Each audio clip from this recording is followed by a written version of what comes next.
Hello, everyone, and welcome to Skill Sessions. I can already see that we've got some activity in the chat. So if you'd like to join in the conversation, there is a chat button at the top of your screen right here in Microsoft Teams. Please let us know whether you're a first-time attendee to Skill Sessions, whether you've been with us before, and let us know where you're joining from as well. I'm just going to have a look at the chat and see if we've got any interesting sort of locations popping up. My name's Claire, and I'm hosting today from Bristol. A bit of a grey and miserable Bristol, actually, sadly. Have another Bristol from the chat, Lucy, I recognise that name. Hello. So yes, welcome to Skill Sessions, Douglas, not so sunny Glasgow. Yeah, I feel you, Douglas. We have a first-time attendee from the AXA office in sunny Redhill. I'm very jealous. Welcome. Bath, London, a wet Nottinghamshire from Stevie. We're dry at the moment in Bristol, so I'm hoping that stays the same. John, welcome. Susie, hi Susie. I've met you before. Welcome. Thank you for joining Skill Sessions.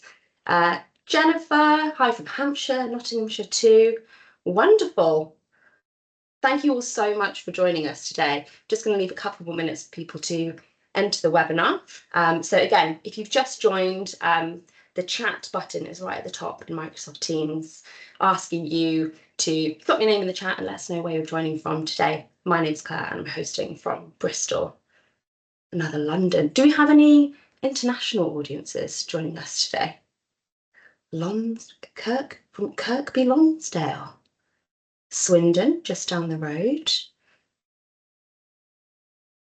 Nottinghamshire, London, so far all UK, Stafford, London. Wonderful. Thank you for joining us.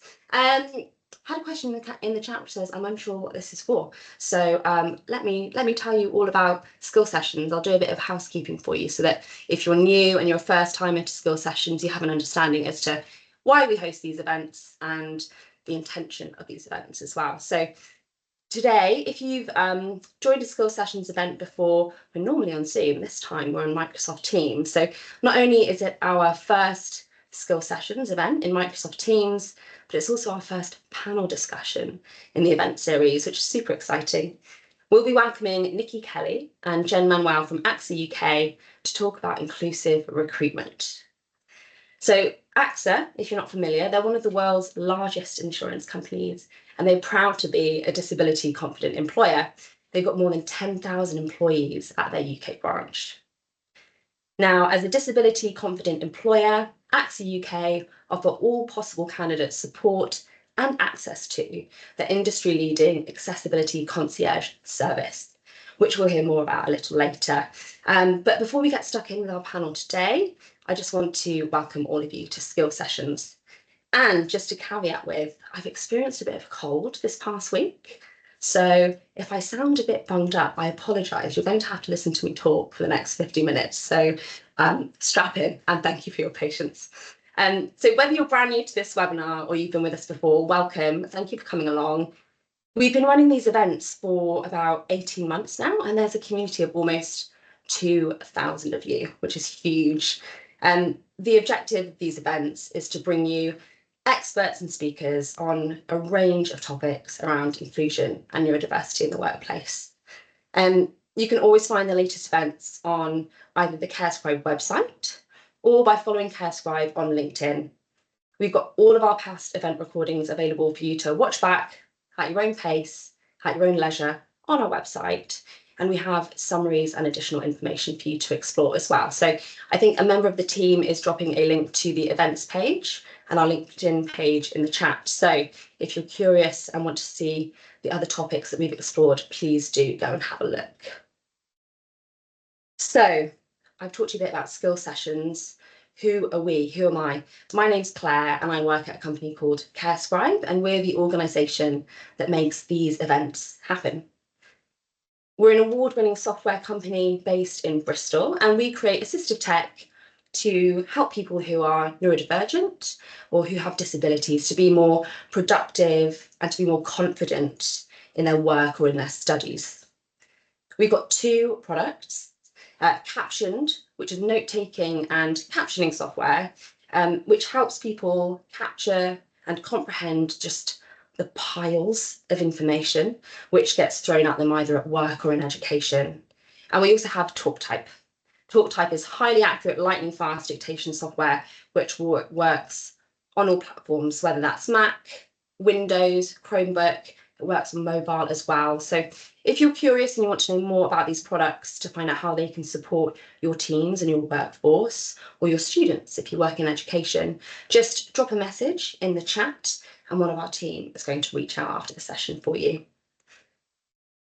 Now, before I introduce you to our guest speakers today, I just want to let you know how to get the most from this webinar. Really appreciate you spending the afternoon with us in this next hour.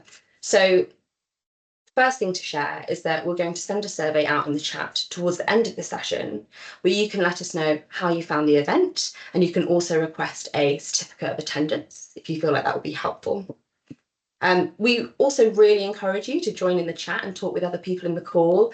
I've hosted these for a few months now, and the community which we've built up and the engagement between everyone in the chat is really where the essence of these events come alive. So if you want to join in the chat, we're in Microsoft Teams. This might be new for some of you. There is a chat button at the top of your screen. Just click on that and you should see a panel cover up on the side of your screen. I do appreciate that some people on this call may find that distracting. So if you need to, you can turn off the chat bubbles. Just head to More at the top of the screen, hit Settings, and then hide chat bubbles. If you have any questions for Nicki or Jen, obviously this is a panel discussion, I would really encourage you and invite you to put your questions to Nicki and Jen during the next 50 minutes. So you'll notice again at the top of your screen, there is a Q&A section. Please, if you have any questions at all, remember to add them into the Q&A section and not in the chat. This means that your questions or your messages for our panelists today, they don't get lost in the noise. And it also means that the questions can be upvoted by other people on the call, and it helps us know which ones to prioritise. So a reminder, use the Q&A button at the top there. And then probably the biggest question, which we ever get asked about skill sessions, is that yes, this event is being recorded. So you'll be sent a follow-up email tomorrow with the recording and a full transcript, which has been generated by our product, Captioned. Right, that's enough of the housekeeping. I'm going to introduce you to the AXA UK panel who are joining us for today's event. So joining us is AXA's Workplace Accessibility Specialist, Nicki Kelly, and AXA's Talent Acquisition Partner, Jen Manuel. So while they join us on the screen, I'm going to give you a brief introduction and take a sip of water. Hi both. Hello, how are you doing? Hi Claire, good, thank you. Hi everyone, hello. Thank you. Right, I'll do a bit of an introduction to the both of you. So since working at AXA, Nicki has led on some really significant positive change to AXA's approach to workplace adjustments and accessibility for employees. Nicki's personal journey includes living with a disability, and her valuable experiences encompass financial services, creative industries, and the third sector. So it's a pleasure to have you with us today, Nicki. And Jen is an experienced talent acquisition partner and has been with AXA for over 70. Jen was diagnosed with MS in 2015, so she has a very personal passion and interest in disabilities and long-term conditions when it comes to recruitment. Jen created the now widely recognised Accessibility Concierge service, which has been nominated and shortlisted for multiple industry awards, including the Business Disability Forum's Disability Smart Awards in 2024, which is a huge achievement. So if anyone's going to teach us today over the next 50 minutes how to make our recruitment processes more accessible and more inclusive, I think it's these two that are joining us on the call. So hi again to Nicki, hi again to Jen. Please do a personal introduction and please tell us or share with the audience why accessibility and inclusion matters to you personally. Yeah, I'll jump in. So, hi everyone, I'm Nicki Kelly, and the reason why this means so much to me is when I was 22, I suddenly lost a lot of sight, and at the time I was told that I couldn't work, and for a short period of time I did actually believe that. But then when I got access to assistive technology, got a better understanding of adjustments, and they were put in place, it completely changed my life, and allowed me to continue to work and then get back on track with my career goals. So it's important to me because it changes people's lives, and it enables people to do what they want to do, and sometimes we have to do it differently due to our disabilities, but we can still achieve our goals. And if I can do anything to help people see that or help them to achieve that, that's absolutely why it's important to me. Wow, thank you, Nicki. It's interesting how you said like approaching it differently, but you can still work. It's just different. It's about those accommodations. Jen, how about yourself? Yeah, hello, I'm Jen Manuel. As Claire said, TA partner for AXA UK. I was thinking it's nearly 18 years now. It's gone really quick. I'm in Tunbridge Wells in Kent. It is not sunny tunny today. It is very grey outside. Why does accessibility and inclusion matter to me personally? As you said, Claire, I was diagnosed with MS back in 2015, so nearly 10 years ago now. And what I recognise is one of the biggest hurdles with any health condition is accessing help. And having someone like you, someone who gets what it's like and who you can be 100% yourself with, is really hard to find. I worked hard to build my network, and that was done with the intention that I'd be the person supporting others in the future. Jen, I've got a follow-up question for you. You may want to elaborate, which is, so your personal experiences sort of shaping, how they shaped the work that you do to support individuals. Can you elaborate on that a bit more for me? Absolutely. So I'm able to bring the insight both from a personal perspective, but also using my business knowledge as well and my time within financial services to really make sure the candidate experience is always at the centre of what we're doing at AXA. And I recognise that having a disability or a long-term condition is hard enough. Then you layer that with the stress of applying for a new job. Yeah. Whoa, that's a whole kind of swirling pool of emotions and all sorts of things. So it really drives me to make sure we're continuously improving our candidate experience for those with disabilities and long-term conditions.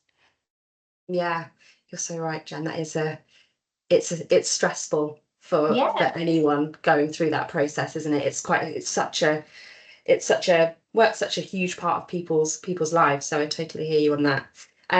Nicki, how about yourself? How have your personal experiences shaped the work that you do? Yeah, it shapes it in many ways because, I think it's, I've always been quite passionate, but I think it has given me more passion because I can see the difference. I've experienced the difference it makes to people by getting those adjustments. And so it just has shaped it in that way to make sure that I can, provide that and talk about it at every possible opportunity, because a lot of people, you don't know what you don't know, and you learn so much from other people that are in similar situations, as Jen has said. And so it's being a voice, and being in and amongst the community that really helps shape what I do and how I do it, and helping others to do it as well. Yeah, I think that sort of lived experience that you have, Nicki, will really resonate with people going through that process as well. It's super important.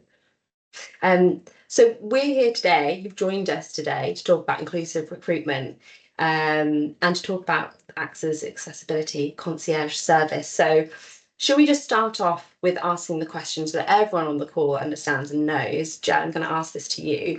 Can you tell us, what is the Accessibility Concierge service? Sure. So it is, as you mentioned earlier, Claire, an industry leading service. There's no one out there doing this sort of thing. When I created it, I had to build it from scratch. So what it does is it proactively offers and implements adjustments for candidates from application right through to day one of employment. And it was specifically created to support and encourage those with disabilities and long-term conditions needing adjustments to apply for jobs at AXA UK. You said it has been nominated and shortlisted for multiple external awards, which we're super proud of. Any of you who are connected to Nicki and myself on LinkedIn will see some lovely pictures from earlier this year when we were at the awards ceremony. We got all dressed up. It was really fancy and we were so proud to be a finalist. It's great to have that external recognition and approval in some ways that we're doing the right thing. So yeah, it's wonderful. What we've recognised is typically adjustments are very reasonable, easy to implement, and they don't cost anything. And it's something that we'll talk about more as we go on and go into the detail of what the service is and how it works and what benefits it's brought. Yeah, nice. Like, what a fantastic testament to the work that you've done at AXA to be winning these awards. Like, what a I imagine or assume what a proud moment for you and your work career, Jen. Absolutely. You said you built it. I'm just curious how long it took to sort of get it off the ground. If you built it from scratch, was that quite a significant time? Yeah, it did take quite a few months to get in place. I'm really lucky at AXA that I have a raft of colleagues around me who are all experts in different things. So I was able to pull on their knowledge and experience to help me answer those questions that I needed when I was pulling together the service. And when we first ran it, we actually did it in a pilot phase, a bit of a test and learn agile approach, because we didn't know what we didn't know. We weren't sure how many people were going to put their hand up and say yes to it and what scale that would bring. It certainly has grown and developed, and I'll share some of the stats with you later on. But to give you a bit of context, I saw one of my colleagues who works with me on the concierge service, Leanne, drop into this call. There may well be Yasmin and Lauren on the call as well. If they are, hello to you. That gives you some indication as well that in addition to our BAU work as talent acquisition partners or consultants, I've needed to get 3 other colleagues to help me with managing the queries that we're getting and giving candidates the best possible service we can. Yeah, 3 other colleagues. So it just goes to prove the appetite for this, Jen, and also the scope of work required to bring this to life for people. And fantastic that you could get it sort of off the ground within a few months. I was sort of half expecting you to say it took a few years to sort of bring it to fruition, because, you know, quite big companies, previous talks that we've had, there's been not red tape necessarily, but there's so much process involved that it's taken people quite a lot of time to get things off the ground. But it's really inspiring to hear that it just took a few months of time to really get that action. And I suppose it goes to prove just how much support you had internally for the concierge service. I was very lucky to have that in place. And one thing I would share, and something I wish I'd known at the start, if I could go back in time, I would tell myself, Jen, this is never going to be finished. It will always have bits you can add to it, things you can do differently, other ideas that you get, feedback that you want to act on. It will never be a completely finished product. It will always be evolving and growing, and that's exciting in itself. It keeps it fresh to work on. Jen, I think that's the most sort of prudent, broadly applicable advice I've ever heard someone share on a skills sessions call. Like, yes, these projects are huge and you'll always want to improve them. So yes, it will never be finished. And also that's okay. Yeah. It's okay to accept that. Yeah, really wonderful hearing you say that. I'm curious to know what inspired you to create the service. Can you talk to me about the sort of story of how it came about? I wonder, Nicki, if you can shed a bit of light on that for me. Yeah, of course. So at AXA, we've got a culture of trust, and one of our biggest aims is to be one of the most accessible and inclusive employers in the UK and be a place where everyone can thrive. So as part of that, we did some I guess we did some reviews of our recruitment processes to see, you know, what are we doing well, what aren't we doing well, where do we need to improve. And so as part of that, it was identified that we could do more to help people with disabilities and long-term conditions along the recruitment process. So we use a specialist recruitment agency to help us review all of this. And then what we did to enhance our approach, Jen, being the amazing person that she created the accessibility concierge. And so with that, what she wanted to do, she designed it from scratch to ensure that candidates with disabilities or long-term conditions could have the reasonable adjustments to apply for our roles. Because as Jen mentioned earlier, it can be quite stressful when you're going through those situations. So we want to take that away from that process so that people can just focus on putting their best foot forward. And so the reason it was created was to improve our recruitment processes, but also to ensure that we make sure that we can enable candidates to put their best foot forward throughout that recruitment process. And this is what the accessibility concierge enabled us to do. And has that, from all of those things, so the intention around why the service was created, and maybe Jen, you can answer this question. I'm curious to know about the impact that that's had on recruitment and onboarding. Obviously, you had that intent and that objective, but what's the impact that it's had? Yeah, so from a recruitment perspective, this proactive approach to adjustments has meant we've had over 150 candidates access the accessibility concierge service. And we track how many people are offered a job who come through the service. And it's roughly about 20%. So 1 in 5 approximately are offered a role at AXA. And Nicki, I know you may have some points around the onboarding process. Yeah, so what's really important as well, because what we do find is someone might need adjustments throughout the recruitment process, and then need that when they're onboarding, or the other way around, where they don't need something while they're going through the interview process, but as soon as they come in, it's determined that they need stuff. So what we do as part of our onboarding process, when you're filling in all your bank details, etc., we've added questions to that to say, what assistive technology do you need? Because we want to get that in place for you on day one, so that you can just focus on getting to know your colleagues, getting to know your job, and not having that worry and concern about, gosh, is my screen reader going to be in place so I can start and actually do the work? So as part of our onboarding process as well, we ask those questions so that for day one, if we can't get it on day one, it's for week one, so that they can just focus on getting to know their role and getting to know their colleagues. Because people might not need adjustments at every stage, but it's making sure that we're asking at every stage to ensure that everyone can get what they need. Yeah, that's again coming to sort of the things that we were discussing at the start, the stress and anxiety when you start a new role in a new company. If you can take through the accessibility concierge service, through the onboarding, if you can lift some of that weight or anxiety for people by asking those questions up front, I'm sure that would have had a very significant impact for people. I'm curious to know a bit more about the recruitment process, Jen.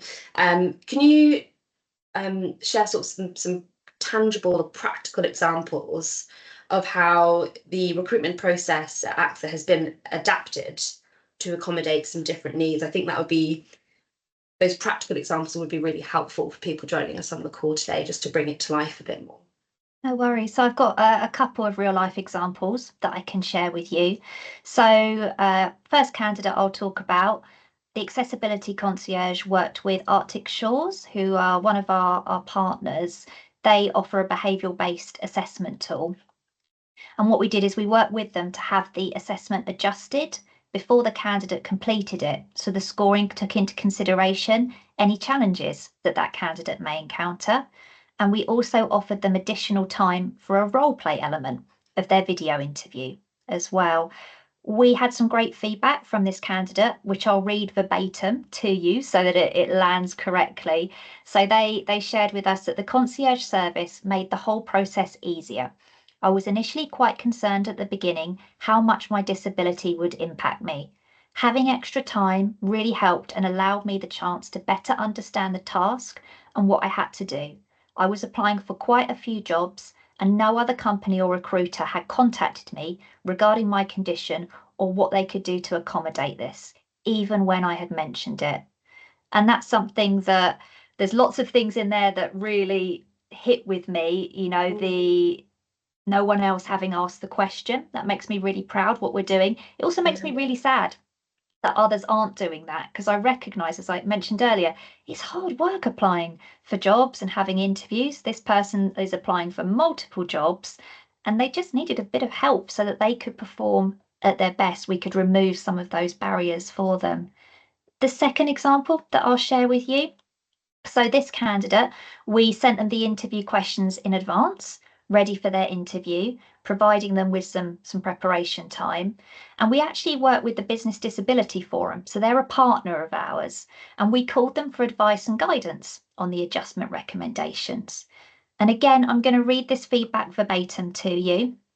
So this candidate shared with us, my experience of the concierge was really good. I felt supported. It was great to be able to see the interview questions, which was the best support I could have got from this service. I did have an interview with another company in which I also disclosed my disability. I felt a lot more supported by AXA because the other company provided me with an overview of the questions, not the exact questions like AXA did. This meant my disability was still impacting me, as I still suffered from information overload during the interview and could not prepare as well as I could have with the exact questions. Having the exact questions like AXA provided me made me feel more comfortable that I'd answered to the best of my ability and helped me with my quality of answer as well. So I'm super proud of that feedback, and it's the same for my colleagues, Lauren, Leanne and Yasmin, who work with me on the concierge service. It's great when you're speaking to people because it's two humans having that interaction. You're having a conversation with them. And these small changes, as I mentioned, they're often so easy to implement. There's no cost to them, make the world of difference to a candidate. Yeah, what powerful feedback as well for you to share. Thank you, Jen. And I know that neither of you are keeping an eye on the chat, but I've just seen a couple of comments which I thought you'd like to hear, which is Stevie, I love these adjustments. And Paul, this is amazing. Congratulations on the work you're doing around accessibility and inclusion. And I echo those sentiments as well. So another question for you, Jen, just around the recruitment process. So can you talk in a bit more detail about sort of the tools or the methods which AXA use to help candidates with disabilities or long-term conditions perform at their best during the recruitment process? Yeah, absolutely. In addition to the examples I've just shared with you and the accessibility concierge, we also participate in the Disability Confident Offer of Interview scheme. Some of you on the call may already be aware of this. You may already be part of Disability Confident. But if you're not so familiar, what this means is that a fair and proportionate number of candidates with long-term conditions or disabilities who meet the essential criteria for a role will be offered an interview. So how does it work? Candidates need to show they meet the essential criteria as detailed in the job advert. They don't need to share the details of their condition or disability for their application to be considered under the scheme. They're asked if they'd like to opt in. And to ensure ease of access, every job advert has one of my colleagues in talent acquisition's email address, so they can contact them for support. A candidate can say yes to the offer of interview scheme and the accessibility concierge, yes to one or the other, or to neither. So they have that choice at application stage to say yes to both, yes to one or the other, or no to either. It's not mandatory in any way.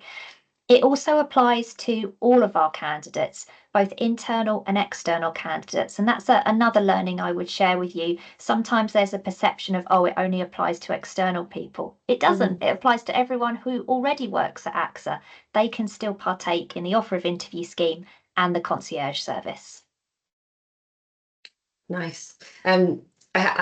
The next question around sort of recruitment, I'm going to pose to both of you actually, so I'm not sure who would like to take it first, but I'm curious to know how you work with hiring managers and sort of other internal stakeholders just to ensure that they're aligned and bought in with your inclusive recruitment goals. That's again it's a theme which crops up quite a lot during our skill sessions events, where people talk about getting buy-in from internal stakeholders. So I'm curious to know how you work with hiring managers just to ensure that they're aligned with your goals. Question posed to both of you. I don't know who wants to take that first. I'll let Nicki go first. I've Yeah, done I a was lot going of to say, talking. I'll give you a rest, Jeff. So there's a lot of things that we have done, and some of it we've done more widely throughout the organisation. So one thing we've done is working with our internal comms, because what's really important is to whatever we're putting out there to make that inviting as well and accessible to people with disabilities and long-term conditions. So we've worked with our internal comms team to improve our adverts, first of all, and just the way in which we communicate with people and making sure that everything is accessible. And obviously the hiring managers do see a lot of these things, and also they'll see internally that we're changing a lot of things in terms of how we are communicating and how that's presented. Another thing that we do, which all managers can see, hiring managers, is we have a candidate preparation pack. So that is simply a pack that helps people to prepare for their interview. But not only is that pack, it's really good and has like some great tips on how to approach interviews, but also make sure that that is created in an accessible way. And again, if people require that in other formats, we can make that happen as well. But the standard pack, we've created that in a way that is going to be accessible to the majority of people. But again, there's never one accessibility fix that is suitable for all, and you will always have those individual needs that absolutely we work to meet. We also have the wonderful Jen and the talent acquisition team who support the managers along the way, particularly around the offer of interview scheme, and if they have any questions about that. And as and when Jen needs to, if there are some more complex queries or needs as well, the managers can come to me directly where necessary, and sometimes they do that before they go to talent acquisition, or also Jen and the team can also come along to me if they do have any questions, so that we make sure managers have that support throughout the process.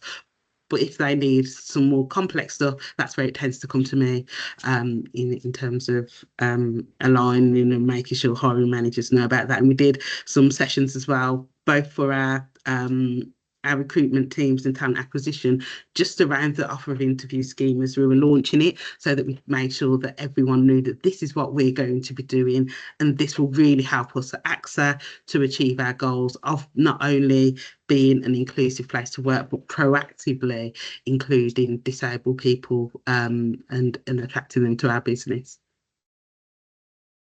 Jen, have you got anything to sort of add to Nicki's answer there? Nicki's my oracle, in case you haven't guessed that already. Nicki's done a lot of this before in previous organisations and roles that she's had. So she is such a font of knowledge, someone that I can have really honest, open, non-judgmental conversations with to say, have you seen this before? How did it work? And again, that's something we're so lucky at AXA to have all of these experts around us who are supportive, who genuinely want to help. As far as getting that buy-in from managers go, we're really lucky as well, because we are pushing on an open door. With that culture of inclusion and belonging, that does go across the organisation. Sometimes managers will have questions, and that's absolutely fine. We're always happy to chat that through with them and use our expertise, knowledge, find out answers where we need to. As part of the recruitment process, all of our managers complete an online inclusive recruitment training module, and that helps form part of their recruitment toolkit. And it gives them a range of recruitment scenarios covering topics such as disability, neurodiversity, and it ensures that hiring managers and interviewers role model our culture of inclusion and belonging. When it comes to candidates who've been through the concierge service, we will only disclose to a manager or the interviewers if we need to, and that's on the advice of our legal team.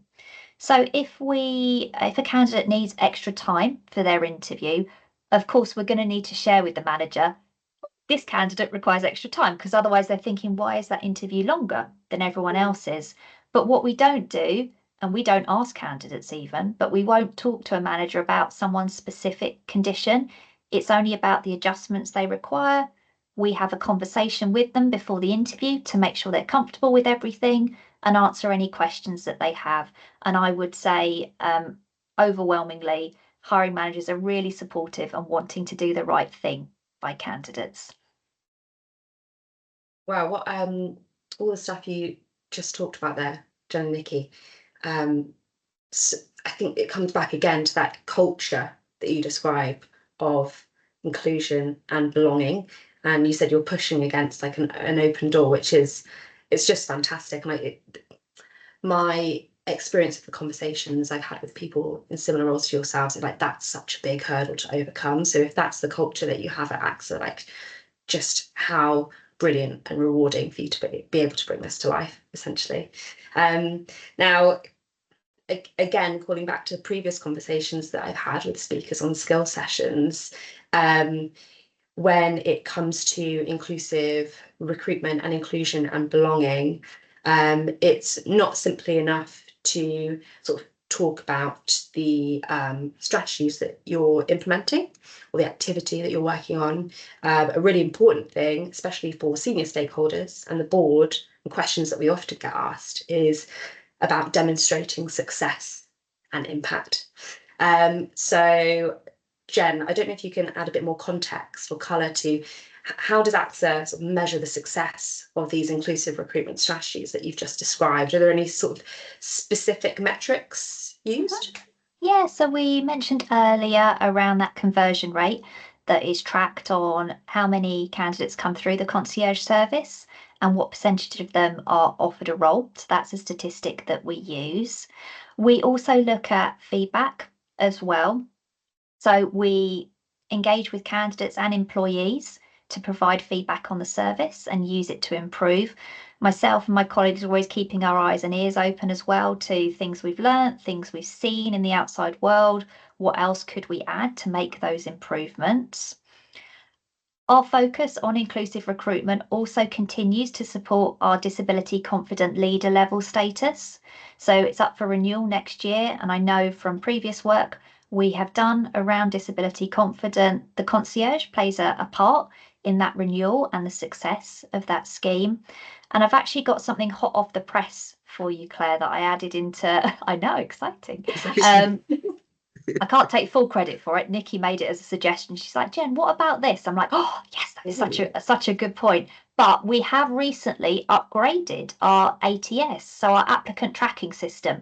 That's the tool that we use to receive applications, track them through, offer interviews, and then for contracts to be requested.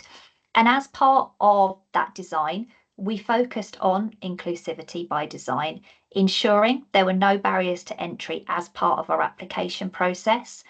It's still early doors. It only went live a few weeks ago, and we're really excited to see how the data and reporting can be used to address any issues that are identified from that data and reporting. So what trends do we spot? What things can we do differently as a team when it comes to inclusive recruitment? So yeah.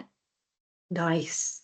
Gosh, it'll be really interesting to sort of dig into that data when you get more insight, Jen. Like you said, sort of adapt and learn from it, because like you said at the start, it's never finished, is it? There's always stuff to learn from. Love the hot off the press exclusive. Thank you so much. Thank you. So Nicki, you were described as an oracle by Jen. So just would love to know more about sort of your experience. So what are the biggest mistakes that you've seen in your time, Nicki, that you see organisations making in inclusive hiring? Talk to us a bit about that.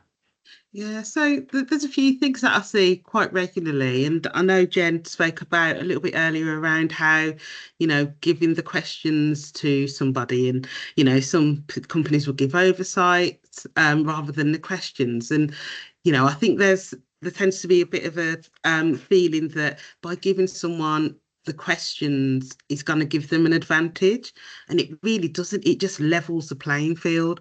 So I can understand people feeling a bit is this the right thing to do? But it absolutely is, because you want people to perform at the best, and when they can perform at the best, you then have the opportunity to identify the right candidate. So providing the questions isn't giving anyone an advantage, it's a level playing field. So do it because it will help you identify the best candidates for the roles as well.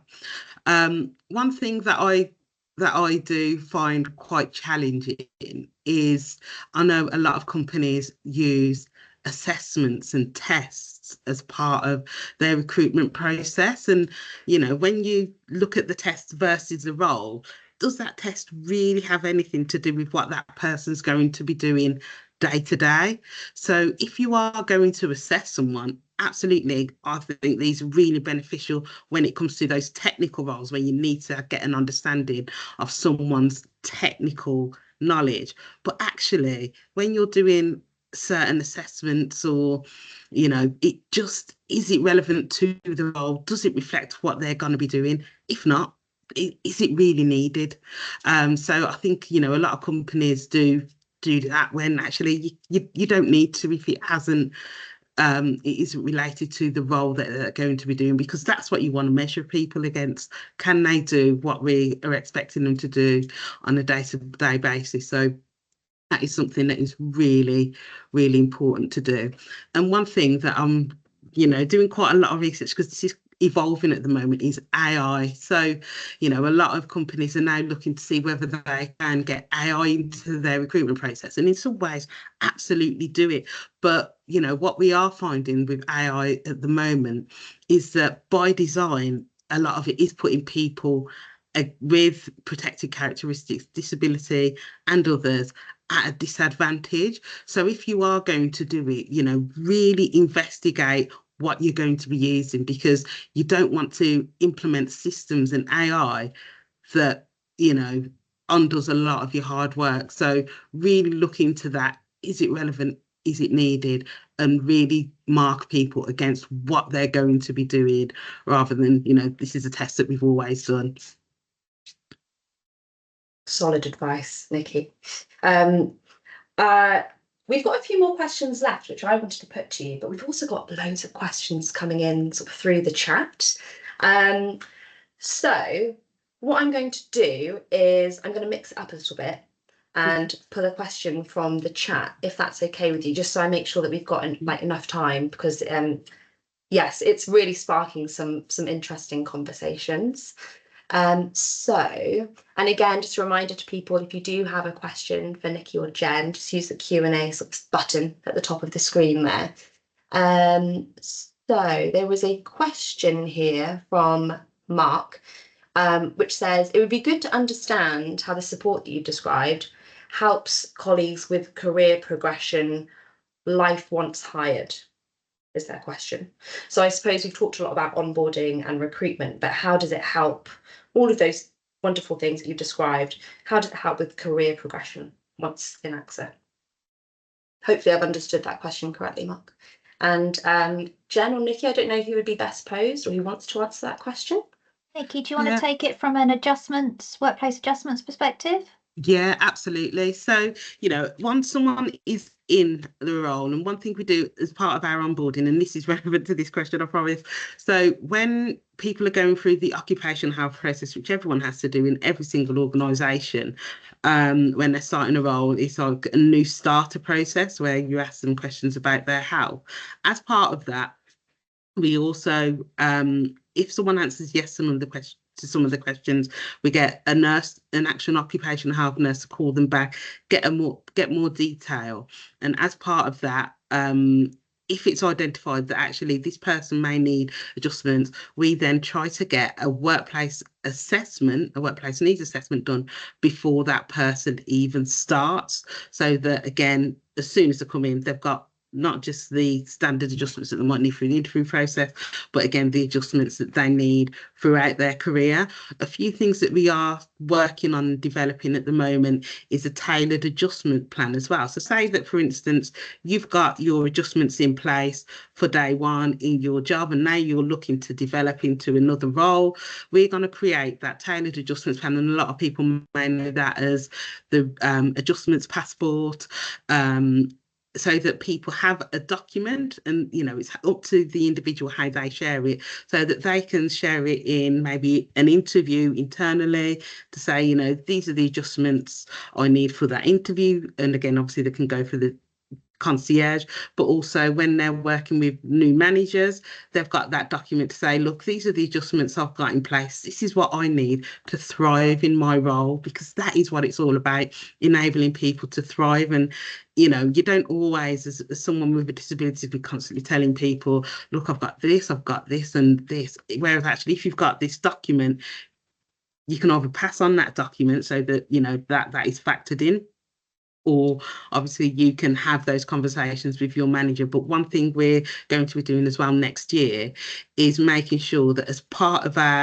those one-to-one discussions managers are having with their employees, is that these adjustments are being reviewed, because again, an adjustment, it's not always for life. It might be, this is what I need for these 3 months, and someone's challenges or disability or condition might change, and they might need more. And in some cases, people need less, and people don't know what they need until they know what they're going to be doing. So again, it's having those regular conversations, whether that's a developmental conversation, whether it's in your one-to-ones, and that accessibility and adjustments is part of everything we do, and as part of that recruitment journey and employee journey throughout their career with AXA as well.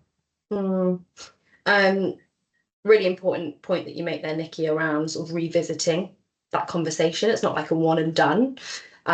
So really important to highlight that. Nicki, I think this will be another question for you from Nicola, which says, can you give more specific examples of the types of reasonable adjustments you can put in place? They have said, do you have a list you can share? So I know when you talked at the start, Nicki, you mentioned assistive technology. So are there any sort of softwares that you use, or are there any other tools? Or basically, I think Nicola's just looking for a nice little list and some tips that you can share.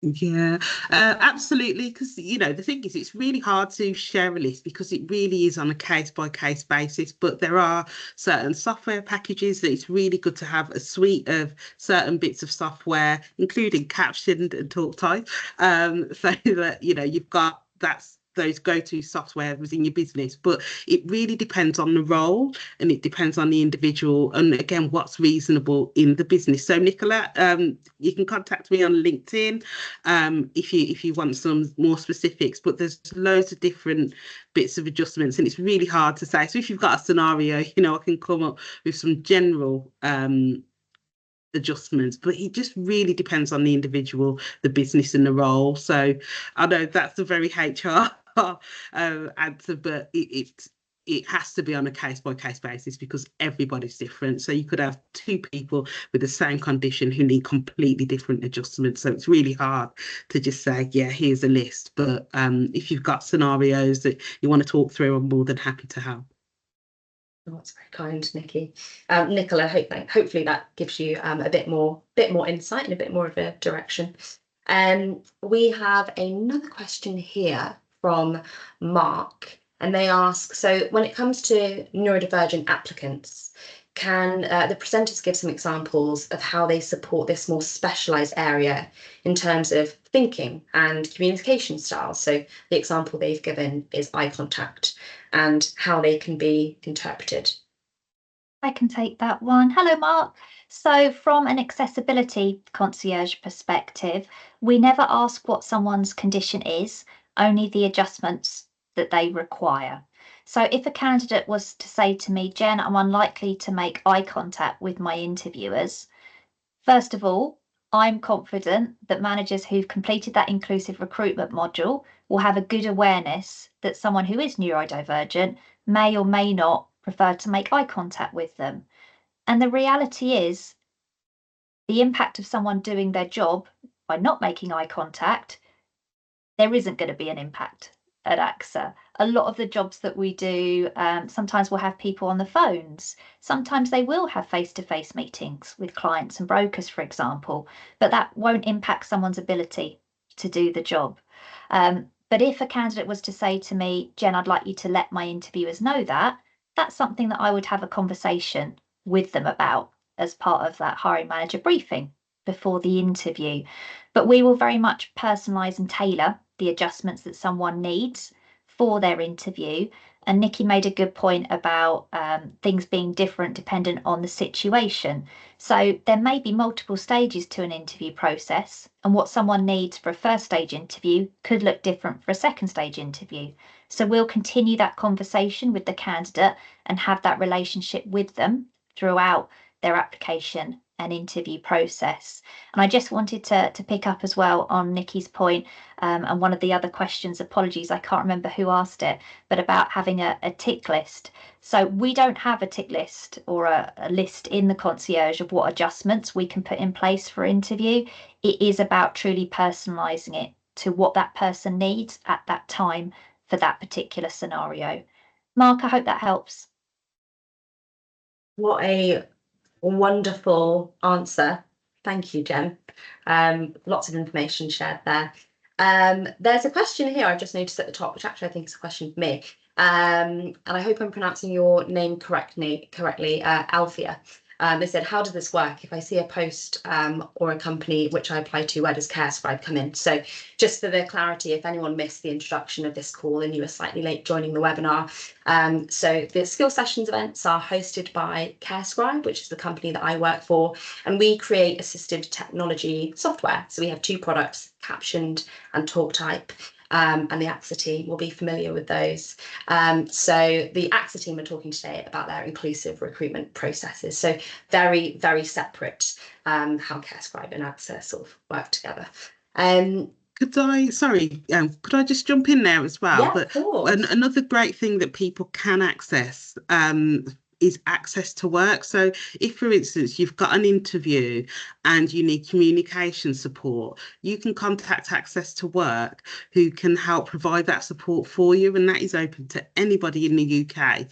And so that would be, as an example, if someone is deaf and needs British Sign Language as part of an interview, Access to Work can provide that for you. So that's a great service that you can potentially access in those scenarios that you asked about. So.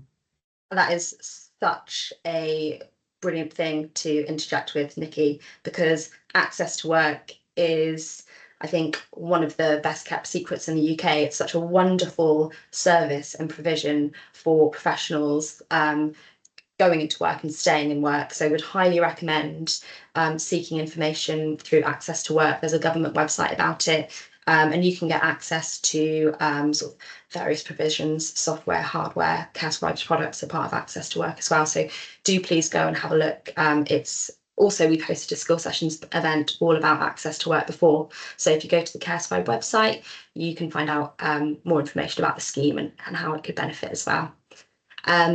Thank you everyone for so many wonderful questions that have been put in the Q&A.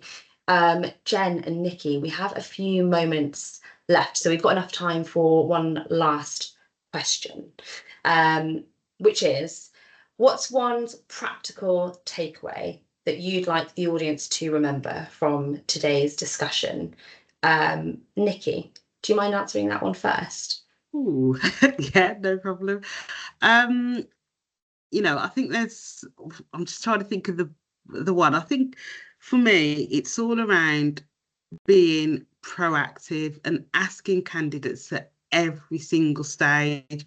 But what's also important as part of that is ensuring candidates know what that is. So it's going to be a competency-based interview. It's going to be a written test, because you need to know what you're doing in order to know what adjustments you need. So be proactive, ask, and also give that information so that people can tell you what they need. And sorry, one more, I'm going on there. No, carry on. We've got time, Nicki. Carry on.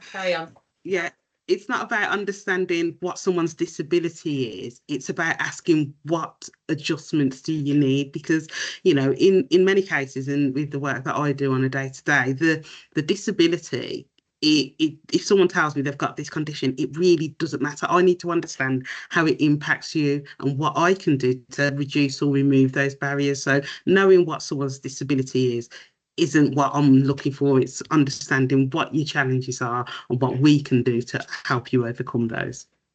Nicki, just on that, actually, there was a comment from Debbie in the Q&A which actually speaks to that point that you've just described. So they say it's interesting that you only mention adjustments someone needs and not the condition. Yeah. So Debbie said that the focus I come across all the time is that managers and HR want to know what the condition is so that they can provide the adjustments, and they're keen to use occupational health rather than ask the individuals. They have said, how do you get around this? And I wondered if you wanted to sort of share any more information around that, but it was just interesting to hear you talk about the adjustments rather than the condition, Nicki. Yeah, so as you know, one example that I use quite a lot is if I told you I've got keratoconus, what adjustment would you give me? And I don't think anyone would be It's a able to good say. question. Yeah. And again, like a lot of people are, oh, well, I don't know. And it's like, actually, if you say, so what is it that you would find challenging in this scenario? And they might say, you know, as an example with myself, you know, if I turn up to an interview and it's like, here's a paper-based test, I'm just not going to be able to do that. But if you say to me, actually, what you're going to be doing is a paper-based test, what would you find challenging in that? And I'll be like, actually, I wouldn't be able to see it. Could you give it me in large print? Could we do it digitally? So the condition really doesn't give you the answer to the question that you have.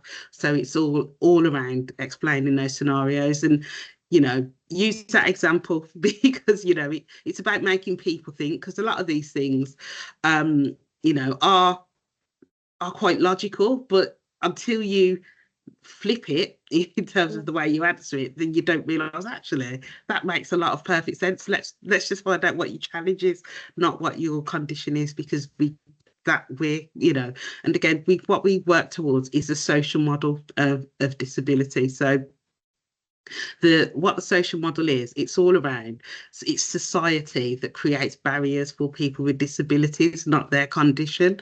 So again, using that example, give me paper, it's no use to me. Whereas actually, if you give it to me in a format that is suitable to my needs, then I can fully participate. So, you know, work towards the social model of disability, which is all around removing barriers that society creates rather than focusing on the condition. Thank you, Nicki. Jen, I'm going to put the last question to you as well. So can you share with us, what's your one practical takeaway that you'd like the audience to remember from today's discussion? Yeah, Nicki's stolen my point, which is all good because I love her, and that's fine. So I'll change the one I was going to share, and I would say it links back to the point I made earlier about the accessibility concierge never being finished, and it's a continual learning. And I don't know everything. I don't know all the answers, and I never will. So it's about using that network around you. I'm really lucky that I've got that within AXA UK as a company, but we still pull on other external resources. So, for example, the Business Disability Forum, who we're a member of, they have got such a vast realm of knowledge, and you can call their helpline and they can give you guidance and assistance. There's loads of information available online. There's other experts webinars that you can go to. So I would say don't put pressure on yourself to always know the answer.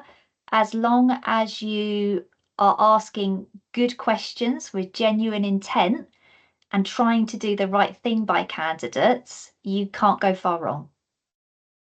Lovely. Jen, Nicki, thank you so much for your time this afternoon. Just a wealth of information shared with people on this call today. So thank you so much. And if anyone wants to drop any thank yous and comments in the chat, thank you to the audience as well for joining us for the last hour. It's been incredibly insightful. Susie, thanks for a great session. And yeah, great session, great insights shared from Jacqueline. Thank you, Jacqueline. Thank you, so helpful. A massive thank you, wonderful to be part of it. Lots of kudos coming in for you both in the chat. So Jen, Nicki, thank you so much for your time today. And I'm going to wrap up. We've got 1 minute left.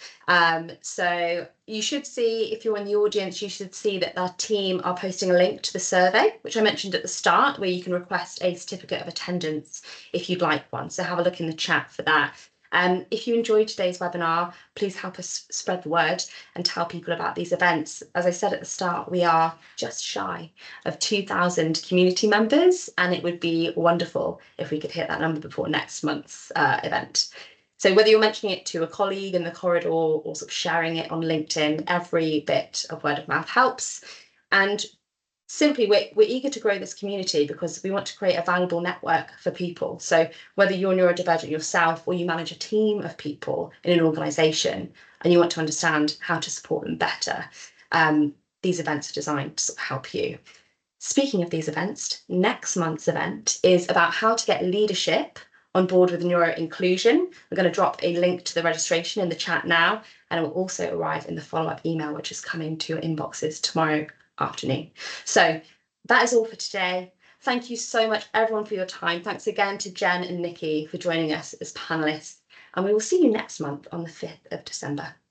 Bye, everyone.